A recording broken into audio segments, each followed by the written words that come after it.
What can I expect on an initial real estate consultation? In this video, you're going to learn the 3 things that happen on an initial real estate consultation. Number 1 is, what's the purpose of the real estate consultation? Number 2 is, what are your real estate needs and goals? And number 3 is, how your realtor will be your guide during this process. A buyer's consultation is an initial meeting with a home buyer and a real estate professional. The goal of this meeting is for the real estate agent to understand your wants, needs, and desires in finding the right home. And the real estate agent will show you how they're going to be your guide to the road to home ownership. During your consultation, your real estate agent will ask a lot of questions. Where do you want to live? What zip codes do you want to be in? Is there any schools or any areas of town that you want to be in? How many bedrooms, bathrooms? What's important to you in your home? How do you live? Where do you spend most of the time in your home? These are important features and factors in the real estate agent really understanding what the target home for you is and how we would go about hitting that target. Your real estate agent will describe the road to home ownership. What are the steps that are going to happen from the time that you first go look at a house to the time that you're under contract and the time that you get to closing? Things like inspections, financial appraisals, mortgage approvals, and so much more. An experienced realtor will have great relationships with vendors that are necessary to go through the home ownership process with you. For example, a mortgage lender, a home inspector, could be a WDO inspector, which is wood destroying organisms, pool inspector, appraisals, and so much more. So a good real estate professional will have these relationships and recommendations so you can have the right people on your team to be able to close on your home. So the overall goal of a real estate consultation is for you to learn and for us to learn a little bit more about what your interest, needs, desires, and goals are, and to be able to get you to your goals. So a real estate agent is your guide. Imagine if you were going on an African safari and your safari guide would ask you, hey, what would you like to see? Where would you like to go? And his or her job would be to take you through this African safari and help you have a safe, memorable experience and get you to your goal. A real estate agent is exactly the same. They're going to walk you through the road to home ownership, share with you what's coming next, what has to happen for you to be able to close on that home loan and be able to get into your dream home. So they're a guide to make sure that you don't step on any landmines and get eaten by any lions. How do I select an agent to help me buy a home? In Northeast Florida alone, there are over 12,000 licensed agents. And we know that a little less than 2,000 homes sell per month, and the average agent sells 4 homes a year. So a good place to start looking for an agent to help you buy a home is to go online, look for somebody that has raving reviews from past customers. Talk with them, make sure that they make you feel comfortable, they're experienced, they know what they're doing. You want to make sure that they make you feel comfortable, they look out for your best interest, and they know the area that you want to purchase and how to make that happen for you. How much does it cost me to have a realtor when buying a home? In the state of Florida, a buyer doesn't typically pay the commissions. Usually the seller is paying the real estate commissions. As a buyer, you're not really paying anything for your buyer's agent, and the commissions are usually split between the listing agent and the buyer's agent, and they're typically paid at closing by the seller. What does it cost to buy a home in Jacksonville, Florida? So we'll give you an overview of the different costs associated with purchasing a home. The purchase price will depend on a few different factors. So the location of the home, the size of the home, the condition, and also the current real estate market. You'll want to think about your binder deposit. Typically a binder deposit is 1 to 3% of the purchase price. Your down payment can depend based on what you've saved up, but typically you can get a 0% program up to about 20%. Of course, you can put more than that down, just depends on your budget. Closing costs typically cost about 2 to 5% of the purchase price. Home inspection costs can vary, but typically they're about $400 to $600, just depending on the different inspections that you'll need. You'll need to pay your property taxes, which again will depend on the location of the home. It can vary from city to county. Your taxes will be prorated depending on the time of the year that you do purchase the home. You'll need to think about if the neighborhood has an HOA or a CDD fee. You'll need to get homeowners insurance, and that could be a few $100s up to over $1,000 per year. And again, that can depend on the location of the home, the size, and things like whether or not you're in a flood zone. You'll need to pay for an appraisal up front, and that typically costs about $500 to $800, and your lender will need that if you're getting a loan on the home.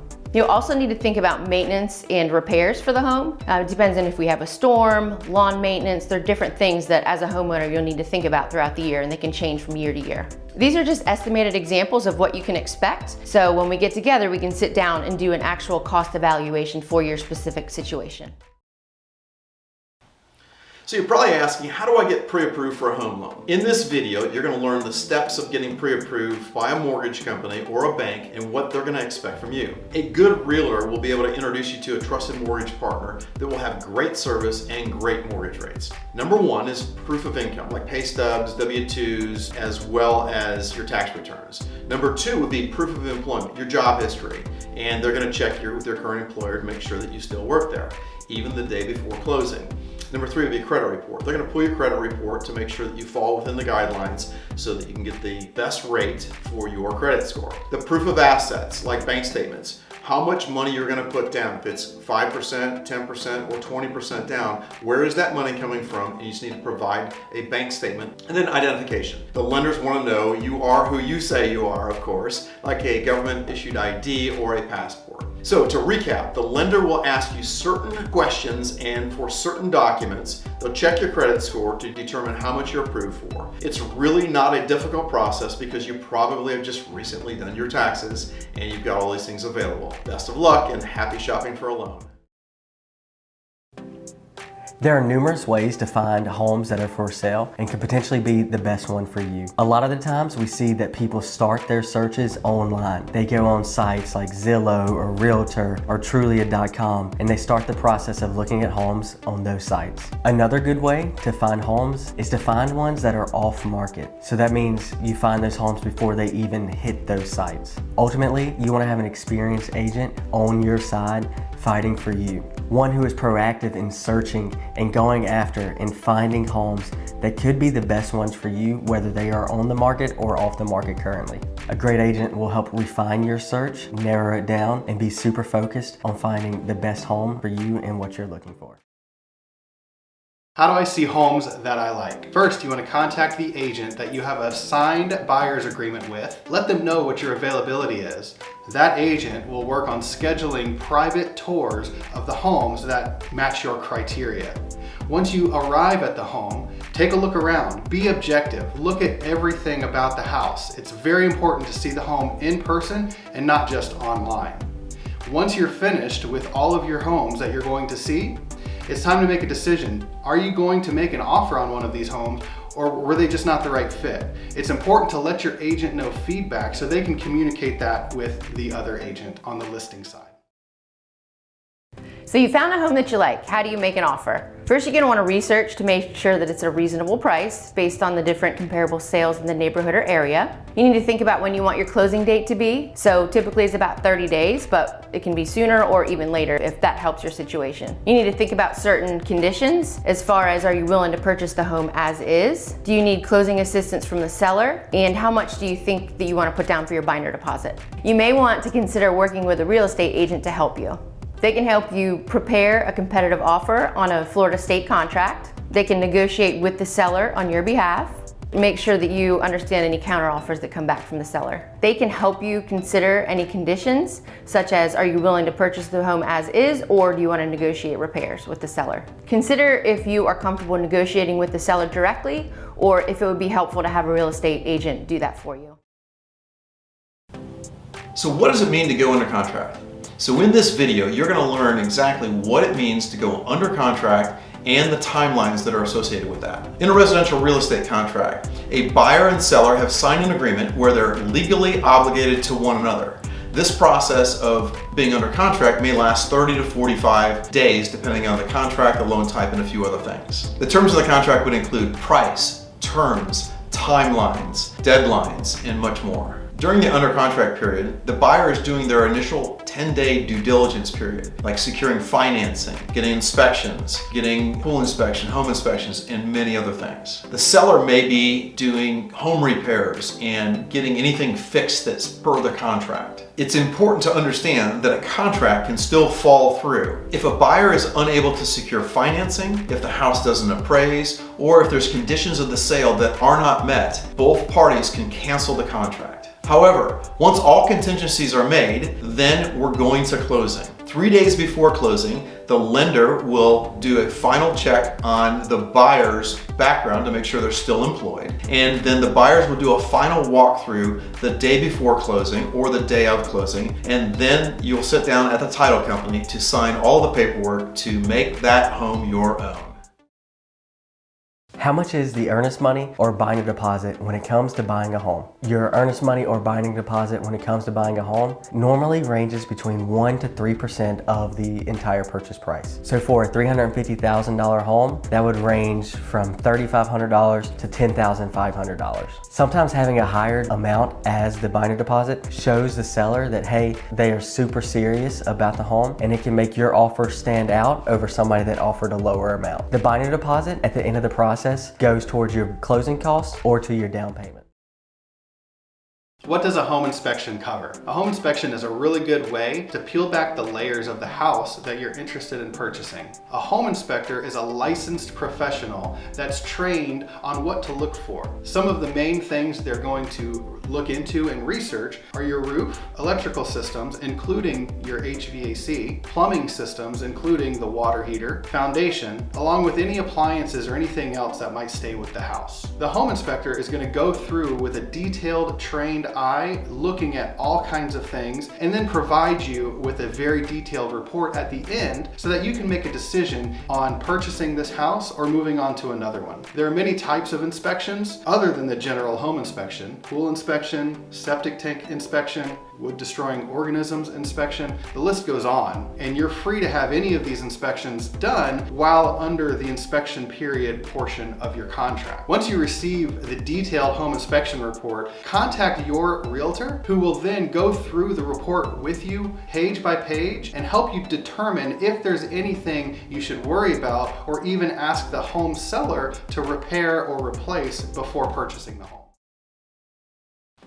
How much is a home inspection? There are different factors that are going to determine the price of a home inspection. Those different factors could be the size of the home, location of the property, and the level of inspections required. On average, they're about $400 to $600, and that would include your home inspection, a 4-point inspection, WDO, which is a wood destroying organism inspection. Any add-ons would be additional, so if it has a septic, a pool, different components, multiple buildings potentially, so you might want to go ahead and inspect those as well. The cost of a home inspection is a worthwhile investment that can possibly save you thousands of dollars down the road, so you can discover any underlying problems or issues prior to purchasing that property. Will the home seller fix any issues with the home? This is going to depend on many different factors. First of all, is it in the terms of the purchase and sale agreement? If there's no contingency, then the seller most likely will not be obligated to make any repairs. The seller may be willing to negotiate repairs, especially if it's a significant issue and it could actually devalue the property. Some sellers may be unwilling or even unable to make those repairs. The buyer may also choose to buy that property as is and just make the repairs themselves. Who pays for repairs ultimately depends on the priorities and preferences of both buyer and seller. What can I expect at the closing of my new home? So typically the day before closing or the morning of closing, you do a final walkthrough of the home. You do that to make sure that it's in the condition that it's supposed to be in per the contract. Nobody's put any holes in the walls as they were moving furniture out and different things like that. You then make sure that you wire over the final amount of money that's needed for you to bring to closing to the title company where closing will be. After that, you'll run over to the title company. You will sign a bunch of documents for the title company and for the lender. And then once all that paperwork has gone through and the money has been funded, you will get the keys to your brand new home. Congratulations. So do I need a realtor when I'm buying a new construction home? In this video, you're going to learn the top 5 mistakes that home buyers make when buying new construction. So technically, you don't need a realtor to purchase new construction home because the builder has site agents or salespeople at their model homes to be able to assist you. However, it's a really good idea to have a realtor on your side. So here are the 5 mistakes that buyers make when buying new construction. So mistake number 1, who's representing you? The builder side agents are representing the builder, their boss. And so it's always a best practice to have someone that is representing you and your best interest. Mistake number 2 is leverage. Having a realtor by your side will give you leverage with the builder. Because it's not if something's going to go wrong in the building process, but when it does, who's there to represent you. So there's hundreds, if not thousands of details that go into building a new construction home. Once the builder has you under contract, they know that you're probably never going to build another house with them. So they don't have any problem disappointing you. However, we represent you. And we represent over 20 transactions to real estate new construction sales every single year. So the builder doesn't want to ruin the relationship with us, because with us, you have leverage in your new construction purchase. Mistake number 3, who's looking out for your best interest? There are many details and many steps in the process over a 9-month period of time to build a new construction home. So a real estate agent can act as your guide that's on your team looking out for what's coming next. It could be the framing inspection, it could be the foundation inspection, what to look for, cracks in the slab or the roof, in many of these details. So having someone on your team as your guide walking through every single inspection that happens can be a real benefit to you. Mistake number 4, not having enough knowledge. Have you ever heard the saying, you don't know what you don't know? Well, an experienced real estate agent should have done hundreds of real estate transactions, and over 20% of those should be new construction homes. And so a licensed real estate agent who's familiar with the new construction, familiar with the market, the types of homes, the sizes, different price range, they can walk you through that process so that you don't step on any potential pitfalls or any landmines. Mistake number 5, the builder will give me a discount if I cut out my realtor. The builders know that the realtors are their bread and butter. Over 60% of the new construction homes that are sold in Northeast Florida are represented by a realtor. Why that is important is this: the builders know that the realtors are the ones that bring them clients over and over and over again. If the real estate community ever got wind that they would give a discount to the buyer because they were unrepresented by the realtor, then the realtors would stop taking their customers to that particular builder. So the builders have a vested interest in making sure that not only you are happy, but the realtors are happy, and they won't cut off their nose to spite their face. So it's really important to know the builders aren't going to discount their commission because you're unrepresented. We act as a guide. The builders already have all of their pricing built in. They know that 60% of the transactions are represented by a realtor.